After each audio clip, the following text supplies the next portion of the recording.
അർജുൻ ജാന്യയുടെ സംവിധാനത്തിൽ ശിവ രാജ്കുമാർ, ഉപേന്ദ്ര, രാജ്വി ഷെട്ടി, രജീഷ വിജയൻ തുടങ്ങിയവർ കേന്ദ്ര കഥാപാത്രങ്ങൾ അവതരിപ്പിക്കുന്ന സിനിമയാണ് 45. Produced by Ramesh Reddy.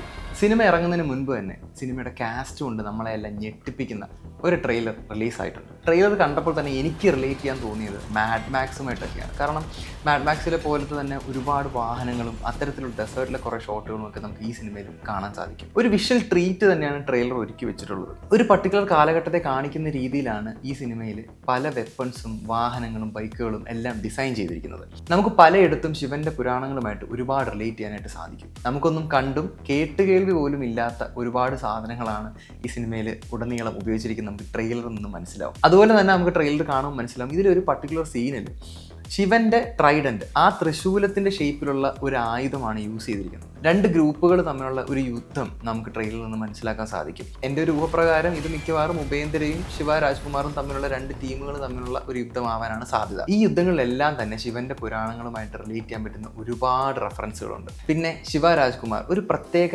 അറ്റയറിൽ ഒരു വാഹനം എടുത്തു പൊക്കുന്ന ഒരു സീൻ നമുക്ക് ട്രെയിലറിൽ കാണാൻ പറ്റും. അപ്പോൾ ഇത്തരത്തിലൊക്കെ ഒരു സീൻ കാണുമ്പോൾ നമുക്ക് ആദ്യം തന്നെ മനസ്സിലാവുന്ന ഒരു സംഭവം എന്ന് പറഞ്ഞാൽ ഇത് അദ്ദേഹത്തിന് ഒരു പ്രത്യേക സൂപ്പർ പവർ അല്ലെങ്കിൽ ഒരു സൂപ്പർ ഹ്യൂമൻ പവർ ഉണ്ടെങ്കിൽ മാത്രമല്ലേ ഇത് സാധിക്കുള്ളൂ. അപ്പം അത്തരം എലമെൻസുകളും ഈ സിനിമയിലുണ്ടെന്ന് നമുക്ക് പ്രതീക്ഷിക്കാം. ട്രെയിലർ മൊത്തത്തിൽ കണ്ടു കഴിയുമ്പോൾ തൃശൂലം, നന്ദി, ഗരുഡൻ, ഈ 3 കാര്യങ്ങൾ നമുക്ക് കാണാൻ സാധിക്കും. ഇത് 3 നമുക്ക് റിലേറ്റ് ചെയ്യാൻ പറ്റുന്നത് ഗരുഡ പുരാണത്തിൽ ശിവൻ നരസിംഹനോട് പ്രാർത്ഥിക്കുന്ന ഒരു രംഗമാണ്.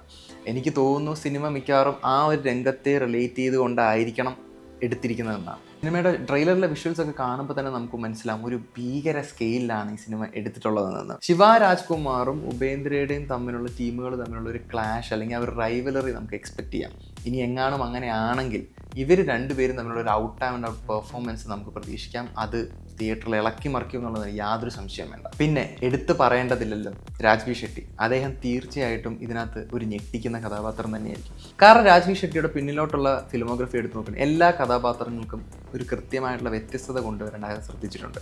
ഈ സിനിമയിൽ അദ്ദേഹം ഒരു കോമൺ മാനെയാണ് അവതരിപ്പിക്കുന്നതെന്ന് എനിക്ക് തോന്നുന്നു. ഒരു വൈറ്റ് കോളർ ജോബൊക്കെ ഉള്ള ഒരു സാധാരണ മനുഷ്യൻ. അദ്ദേഹത്തിൻ്റെ ലൈഫിലേക്ക് കടന്നു വരുന്ന കുറേ പ്രശ്നങ്ങളായിരിക്കണം മുമ്പോട്ടുള്ള സിനിമകളെന്ന് എനിക്ക് തോന്നുന്നു. തീർച്ചയായിട്ടും നല്ല വ്യത്യസ്തമായിട്ടുള്ളൊരു കഥാപാത്രമായിരിക്കും രാജ്വി ഷെട്ടി കൊണ്ടുവരുന്നതെന്ന് എനിക്ക് നല്ല വിശ്വാസമുണ്ട്. പിന്നെ എടുത്തു പറയേണ്ട ഒരു കാര്യം എന്ന് പറഞ്ഞു കഴിഞ്ഞാൽ സിനിമ ഒരു പക്ക തിയേറ്ററിൽ എക്സ്പീരിയൻസ് ആയിരിക്കും. അത് ഈ ട്രെയിലർ നമുക്ക് ഉറപ്പ് വരുന്നുണ്ട്. ഈ സിനിമ തിയേറ്ററിൽ കാണാത്തവർ തീർച്ചയായിട്ടും അത് മിസ് ചെയ്തിരിക്കും. എന്തായാലും ജാനുവരി 1 സിനിമയുടെ റിലീസ് പറഞ്ഞിരിക്കുന്നത്. ഏതെല്ലാം റെക്കോർഡുകൾ ഏതെല്ലാം തരത്തിൽ ബ്രേക്ക് ചെയ്യുന്നുള്ളത് നമുക്ക് കണ്ടറിയാം.